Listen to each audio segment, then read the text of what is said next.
Programa de capacitación operador en planta de gas. Módulo 6.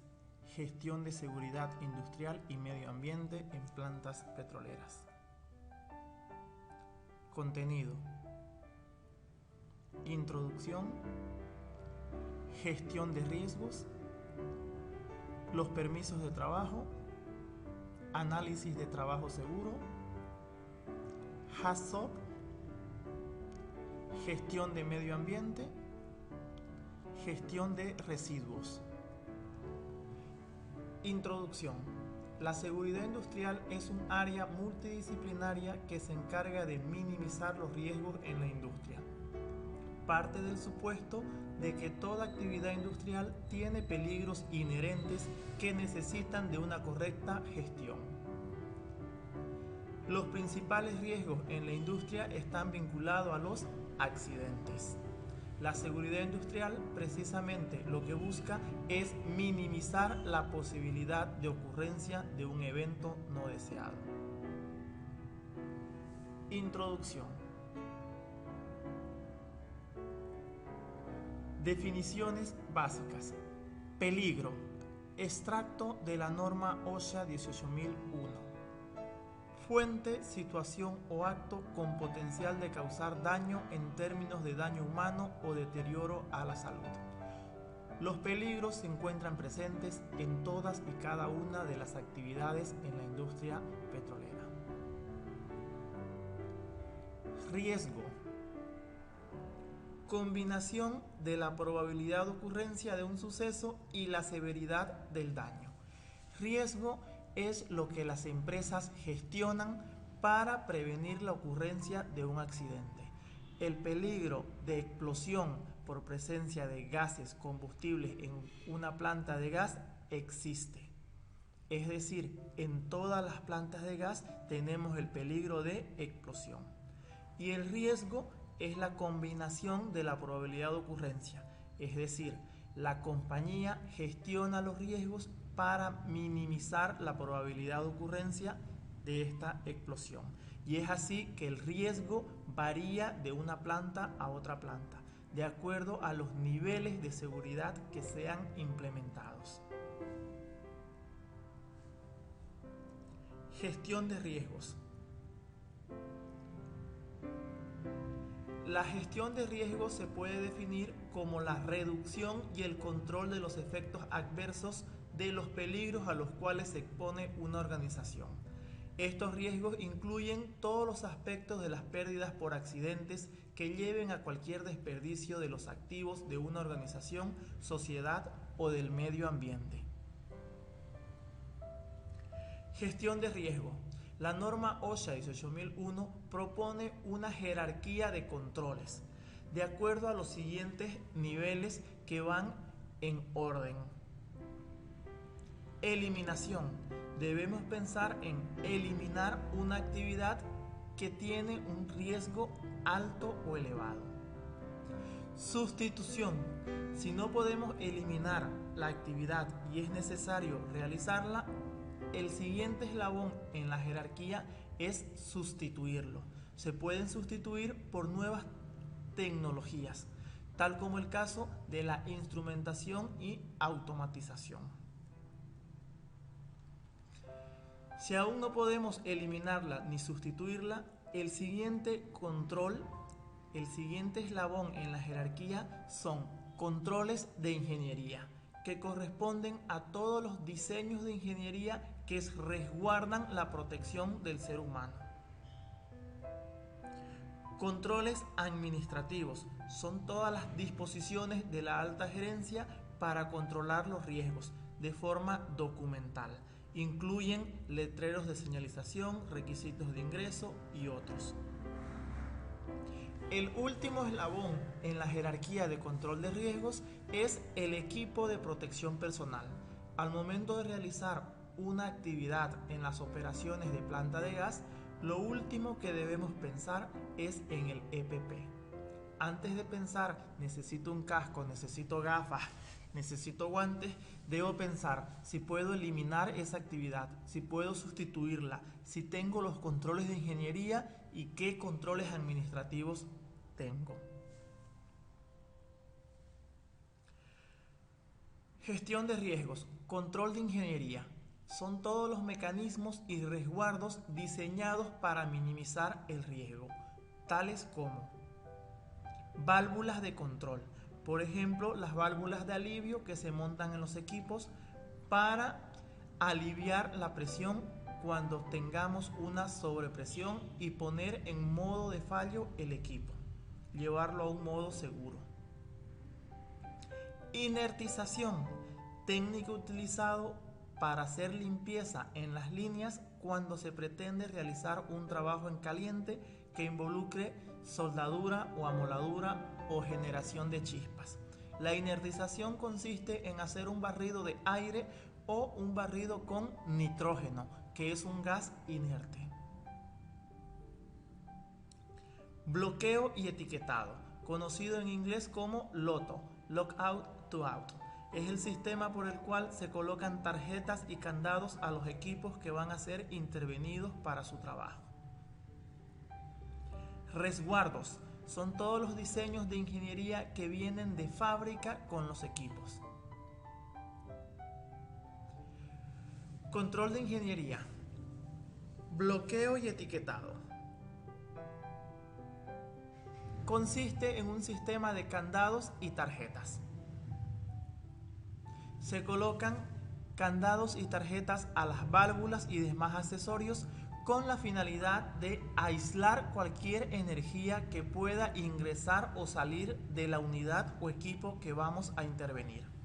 El principio del bloqueo y etiquetado consiste en aislar todas las energías mecánicas, eléctricas, hidráulicas, todo tipo de energía que pueda ingresar o pueda salir. Si en un equipo se van a realizar trabajos mecánicos, el mecánico coloca su candado en los lugares convenientes. Si en el mismo equipo se va a realizar un trabajo eléctrico, el trabajador electricista también coloca su propio candado, con la finalidad de proteger el equipo y prevenir que alguna persona pueda tratar de arrancar o poner en marcha la unidad. Cabe recalcar que para distinguir o identificar los lugares donde se van a colocar los candados para aislar un equipo, las compañías usualmente utilizan un plano P&ID, en el cual se debe señalar las válvulas y lugares donde se van a colocar los candados.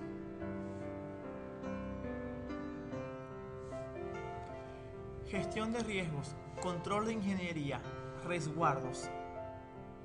Son los dispositivos con los cuales vienen de fábrica los equipos. Por ejemplo, para un compresor de aire que tiene piezas en movimiento, correas y poleas. En este lugar tenemos una malla resguardo para prevenir o evitar que alguien introduzca la mano. Esmeril. El disco viene protegido por un resguardo para evitar que salga y pueda dañar a una persona. Asimismo, también se tiene una mirilla de vidrio para prevenir la proyección de chispas. Amoladora. Por diseño de fábrica también llevan un resguardo en el disco, el cual no debemos retirar por ningún motivo. Usualmente, por comodidad, algunos trabajadores retiran el resguardo y se exponen a sufrir un daño o lesión por ruptura del disco. Resguardo de piezas móviles. También podemos tener este tipo de resguardo, que son como una capucha. Gestión de riesgo, controles administrativos. Son todo el conjunto de procedimientos y sistema documental, además de la señalización. Incluyen requisitos de ingreso a planta. Las compañías solicitan diferentes requisitos de ingresos, entre los cuales se incluyen seguro de vida y accidente para el trabajador, seguro médico, vacunas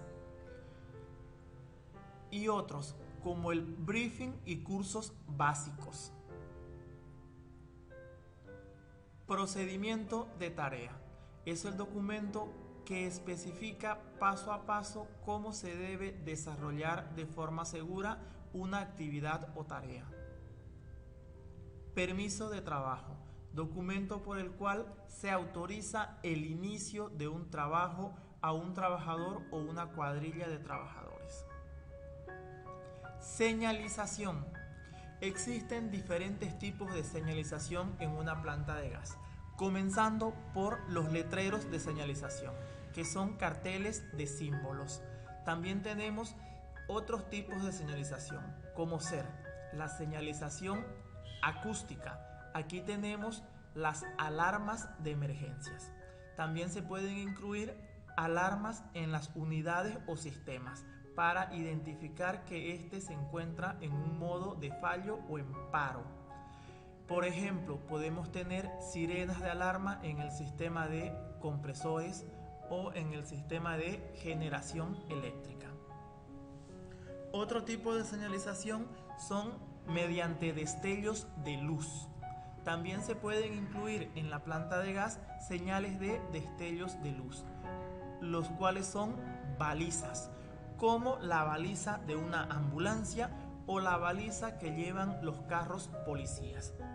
Este sistema de balizas se puede utilizar en los equipos para identificar cuál es el equipo que está en modo de fallo o en paro. Gestión de riesgo. Procedimiento de tarea. Documento guía para realizar un trabajo. En él se describe paso a paso la tarea a desarrollar, la responsabilidad de los que intervienen y las medidas de seguridad. Típicamente, los procedimientos de tarea pueden ser un cuadro sinóptico. Así, por ejemplo,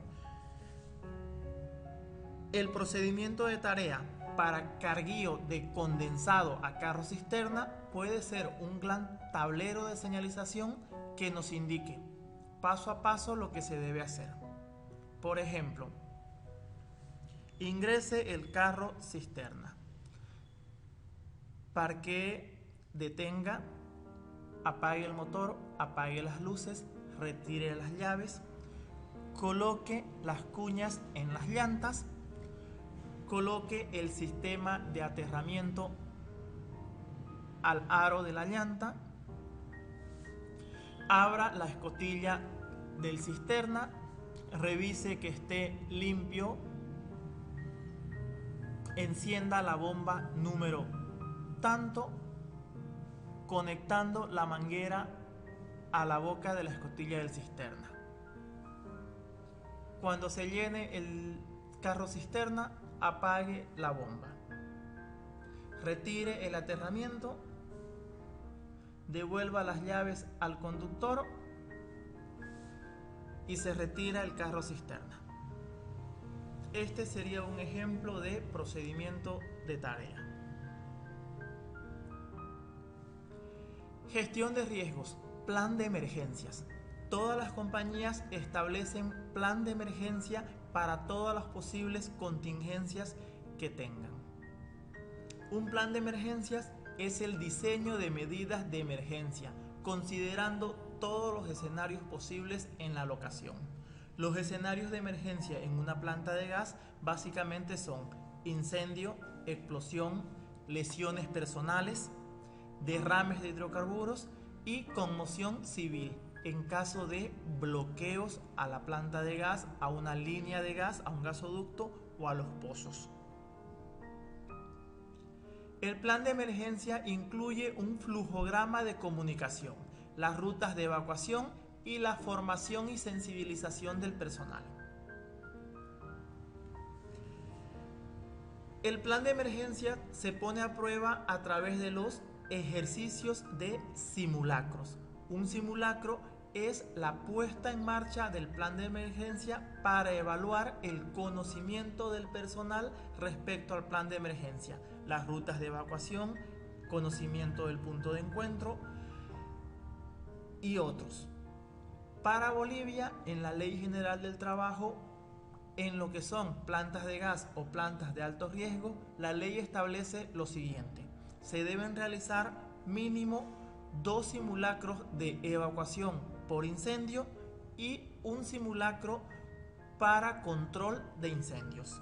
Esto como mínimo. Algunas compañías, siendo un poco más exigentes, programan más simulacros de emergencias. Gestión de riesgos, letreros de señalización. Ahora vamos a aprender a leer la simbología y los colores de seguridad de los letreros de señalización. Existen letreros de obligación. Estos son los letreros de color azul. Llevan el símbolo de un EPP y se los debe interpretar como uso obligatorio de casco, uso obligatorio de protector auditivo, uso obligatorio de guantes y uso obligatorio de botas. Es así como se deben leer los letreros de color azul. También tenemos los letreros de advertencia. Estos son letreros de color amarillo con un triángulo negro y un símbolo negro. Por ejemplo, peligro de riesgo eléctrico, peligro material tóxico, advertencia, prohibido hacer fuego. Estos son los letreros de advertencia. También tenemos los letreros de prohibición. Estos son los letreros blancos con un círculo rojo y una barra transversal. Por ejemplo, prohibido caminar, prohibido cámaras fotográficas, prohibido parquear o estacionar vehículos y otros. Letreros de evacuación. Son los letreros de color verde y nos indican la ruta de evacuación. Salida de emergencia a la izquierda, puerta de escape a la izquierda, escaleras abajo, escaleras arriba, diríjase a la izquierda, diríjase a la derecha, hasta llegar al punto de reunión. También se incluyen los letreros de primeros auxilios.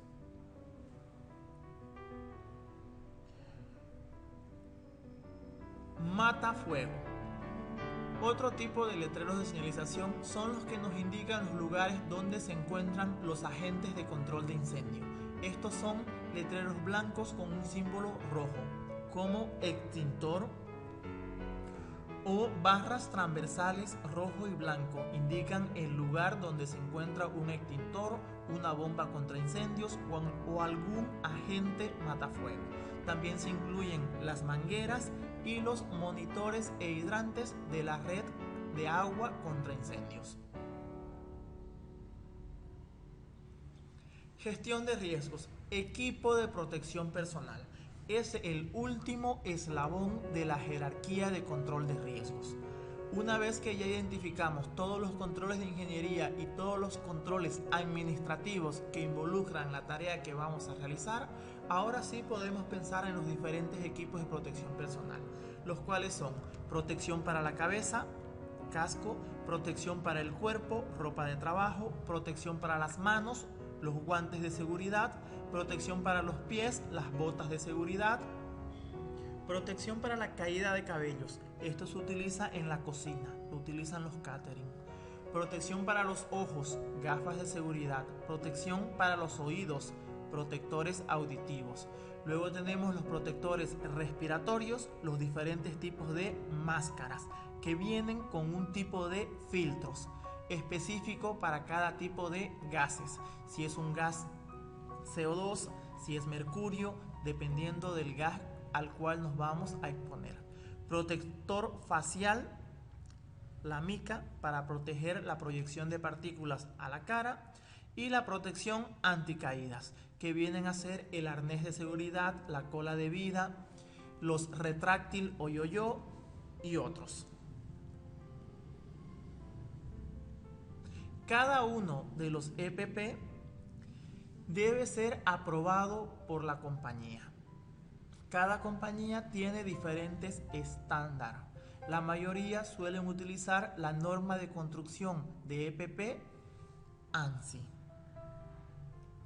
Algunas otras utilizan la norma IRAN. Lo cierto es que todo el EPP que vayamos a utilizar para trabajos en planta de gas debe cumplir una norma de construcción. No es válido utilizar EPP fuera de norma. Por ejemplo, gafas de seguridad. Las gafas de seguridad deben ser construidas bajo la norma ANSI Z87 o ANSI Z87 Plus. Si nos encontramos con una gafa comprada en el mercado y no cumple una función específica para la cual fue diseñada y no es construida bajo la norma ANSI, no es aprobada para usarla en trabajos en planta. Permisos de trabajo, conocidos como PT. Es el documento de autorización para el inicio de una actividad o tarea, delimitando un lugar específico y un tiempo definido. Algunas compañías optan por definir el tiempo de un turno. Otras compañías permiten revalidar el permiso de trabajo o extenderlo por un día, 2 días, 3 días. Esto va a depender de la política de cada compañía.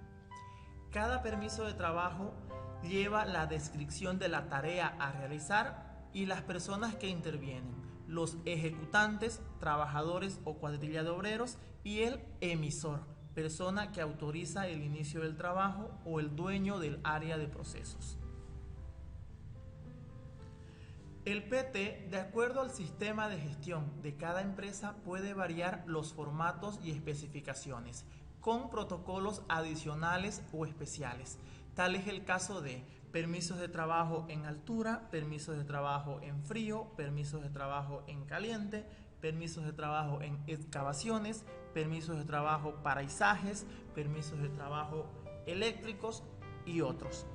En algunas compañías, todos estos riesgos se encuentran gestionados en un solo formato de permiso de trabajo. Veamos ejemplos.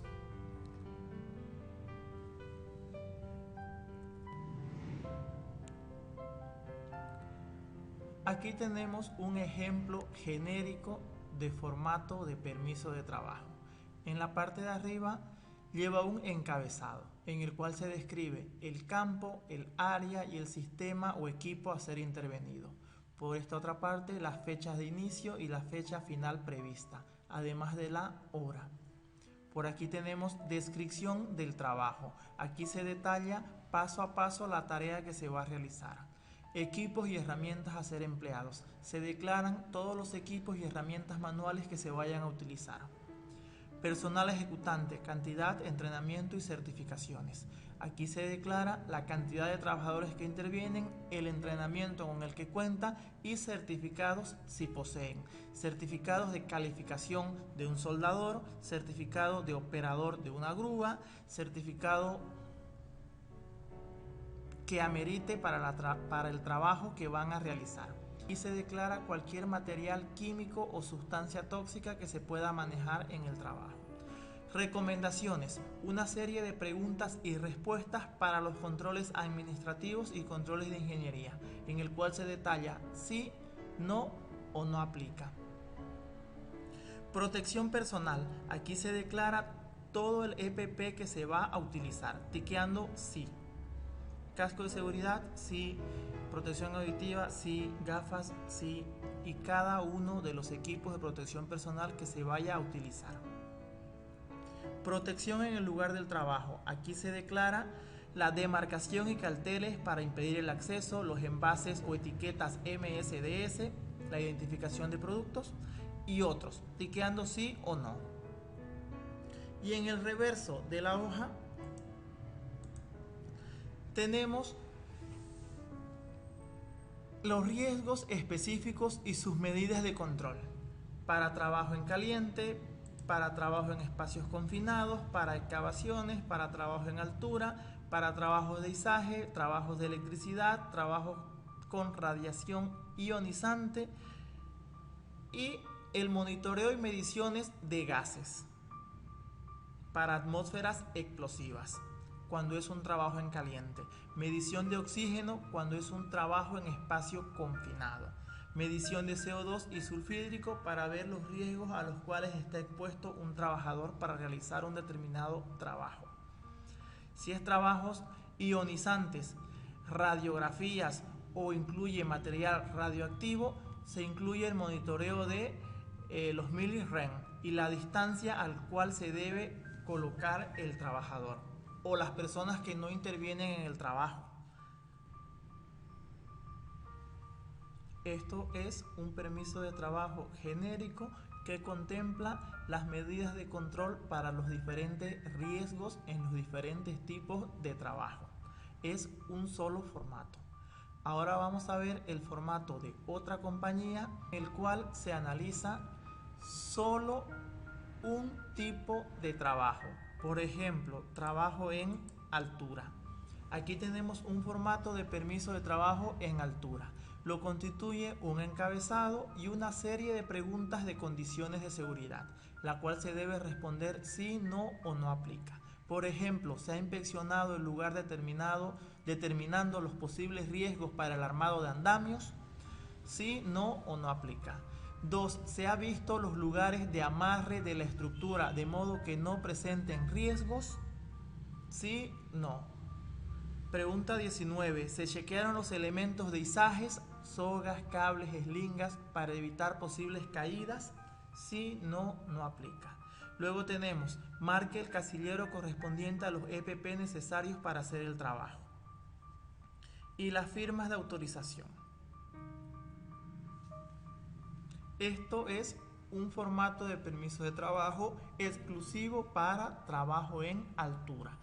Puede ser también un protocolo adicional.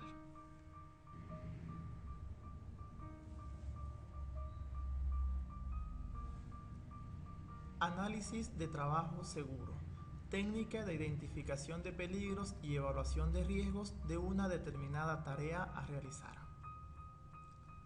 Describe cada una de las actividades a seguir, los peligros y las consecuencias que podrían resultar, determinando las medidas de control a implementar para prevenir la ocurrencia de un evento no deseado. Veamos un ejemplo. Formato de análisis de trabajo seguro. Lleva un encabezado donde se describe el área, la empresa, fecha, validez, desde, hasta y la actividad a realizar. Básicamente, un ATS está compuesto por el detalle de la tarea de la actividad, paso a paso qué es lo que se va a desarrollar, los riesgos o peligros a los que se expone el trabajador y las acciones de control y minimización para el riesgo identificado. Para este caso, en el formato de esta compañía, tenemos detalle, riesgo, nivel de riesgo, las acciones de control y el responsable, donde los riesgos están descritos en una lista al lado derecho para colocar solo el número de identificación de riesgo. Así, por ejemplo, tenemos actividad, transporte y carguío de combustible. Paso número 1, verificar el área de trabajo.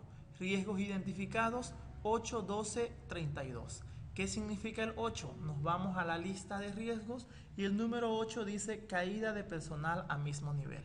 En lugar de escribir todo ese párrafo, solo escribimos el número 8.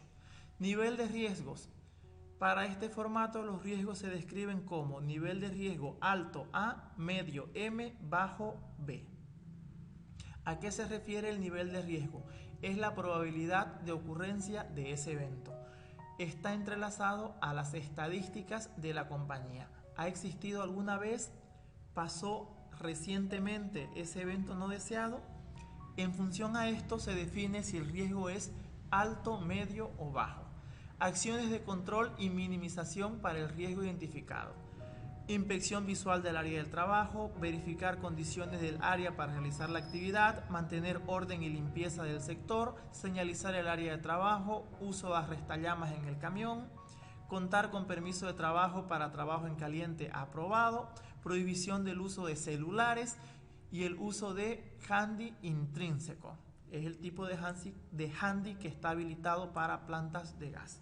Responsable del cumplimiento de estas actividades, el conductor del carro cisterna. Y esta es la forma como se debe llenar un ATS.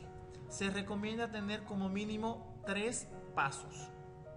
para que el ATS sea válido. Si tenemos solo un paso o dos pasos, se lo puede considerar un ATS pobre. Se recomienda mínimo detallar la actividad en 3 pasos.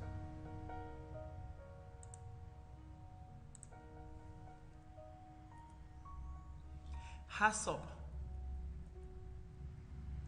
El HACCP es concretamente una técnica de identificación de riesgos inductiva basada en la premisa de que todos los accidentes se producen como consecuencia de una desviación de las variables de proceso establecidas previamente con respecto de los parámetros normales de operación de algún determinado proceso.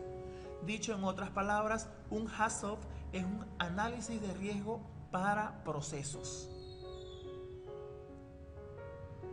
Típicamente el HACCP está constituido por las siguientes partes: una desviación, una causa posible, una consecuencia y las medidas correctivas.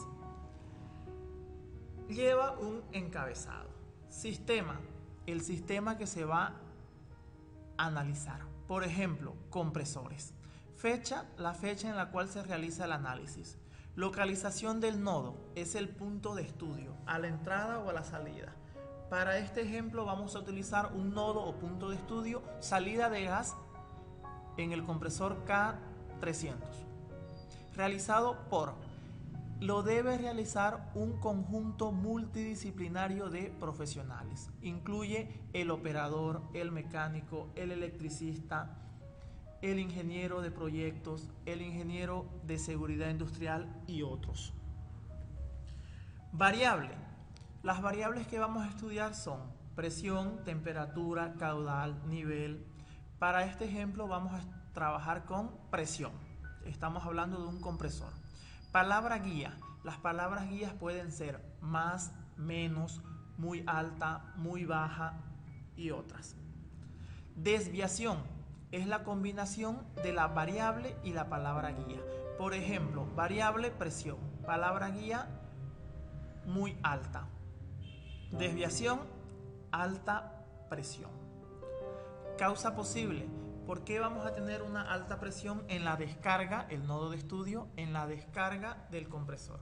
Sencillamente puede ser porque el compresor está muy acelerado o las revoluciones por minuto están altas y como consecuencia la relación de compresión es alta y a la salida tenemos una presión muy alta.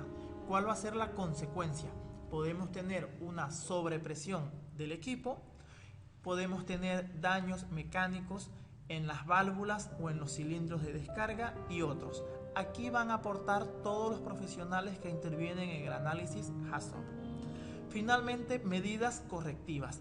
¿Qué vamos a hacer para prevenir las consecuencias de ruptura de válvulas o fallas mecánicas causadas por la alta presión en el compresor? Y se recomiendan las acciones de medidas correctivas. Por ejemplo, monitorear el compresor cada 1 hora. Quiere decir que el operador hace su ronda de control operativo y verifica las RPM del compresor con la periodicidad de 1 hora. Otra, instalar válvulas PCV o válvulas de alivio en el compresor para aliviar el equipo y ponerlo en modo seguro, y otras medidas correctivas que pueden proponer cada uno de los profesionales desde su punto de vista. Y es así como se desarrolla un análisis HACCP. Recomendación para los operadores en planta de gas: preguntar por el análisis HACCP de la planta y leer el HACCP para cada uno de los equipos, principalmente para conocer las consecuencias y las medidas correctivas que se deben aplicar.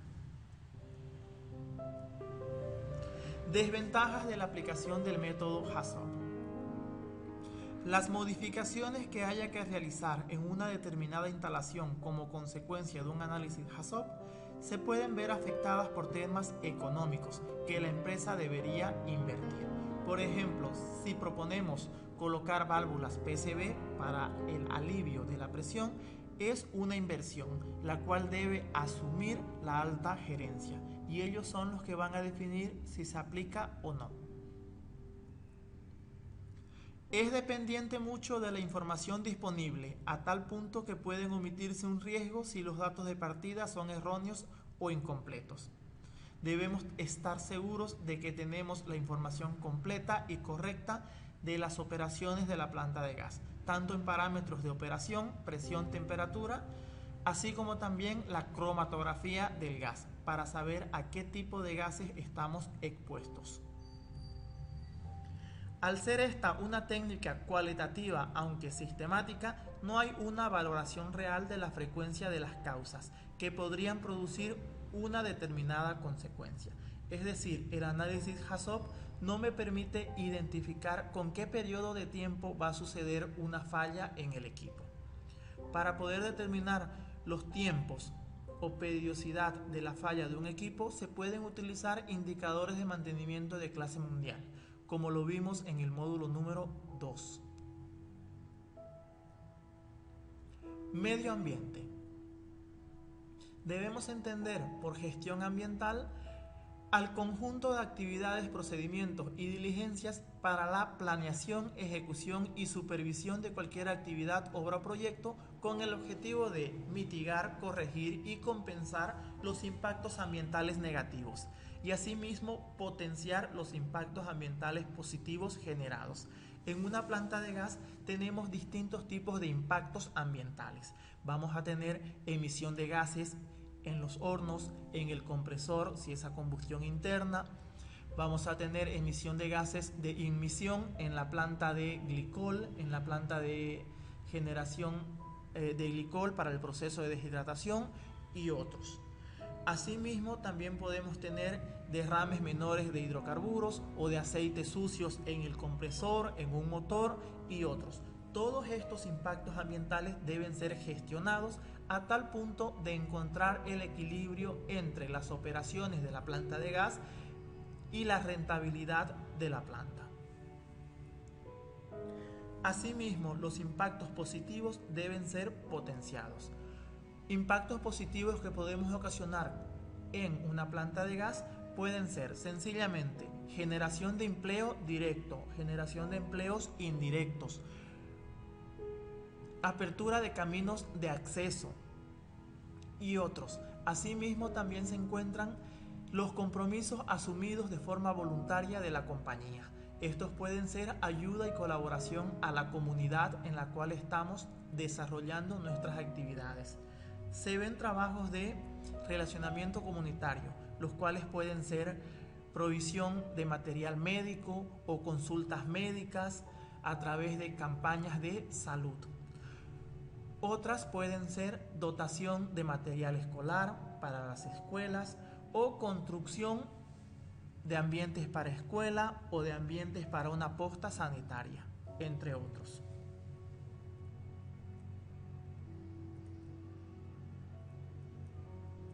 Gestión de residuos.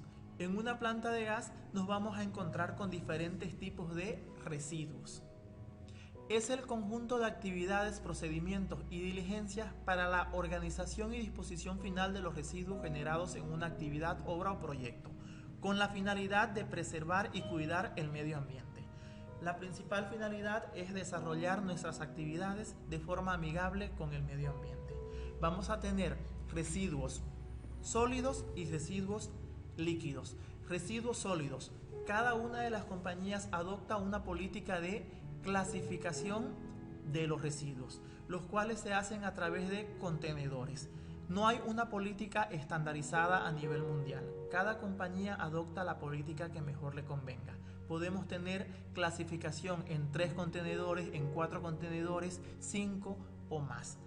Lo que debemos tener claro es que debemos hacer buen uso de los contenedores, colocando el residuo apropiado en cada contenedor.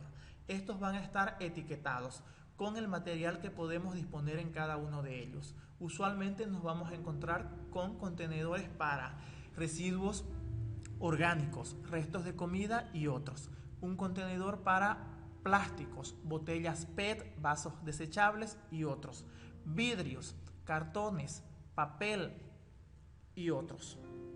Los residuos líquidos también deben ser tratados. Como residuos líquidos vamos a tener principalmente agua de formación proveniente de la producción de los pozos, la cual debe ser tratada y puede ser reinyectada a los reservorios. También vamos a tener aceites sucios. Los aceites sucios deben ser enviados a una planta de reciclaje autorizada y que cuente con licencia de funcionamiento ambiental para tal fin. Otra alternativa es utilizar el aceite sucio vertiéndolo en la pileta API para poder recuperar los condensados. Esto solo se puede hacer si el aceite sucio no presenta partículas en suspensión, bichos o residuos sólidos. También tenemos las aguas grises y aguas negras, producto de los servicios de higiene en el campamento. Típicamente se montan plantas PDA, plantas depotabilizadoras de agua, las cuales realizan un tratamiento químico y podemos reutilizar el agua servida como agua de riego para las plantas y jardines.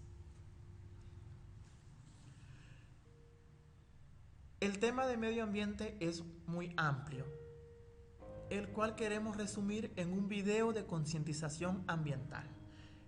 Deben ver el video de concientización ambiental para reforzar los conocimientos sobre medio ambiente y poder apreciar todos los tipos de contaminación y los efectos que éste ocasiona. Esto fue la presentación del módulo 6, Gestión de Seguridad Industrial y Medio Ambiente en Plantas Petroleras, correspondiente al programa de capacitación operador en planta de gas.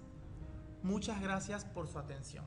Se les recuerda leer la guía del participante módulo 6 y resolver la última actividad de aplicación, actividad número 6. Las mismas deben ser enviadas vía correo para su revisión y comentarios. Estamos atentos para cualquier duda o consulta al teléfono WhatsApp 709-44409. Muchas gracias por su atención. Aquí finalizamos el programa de capacitación operador en planta de gas, modalidad virtual.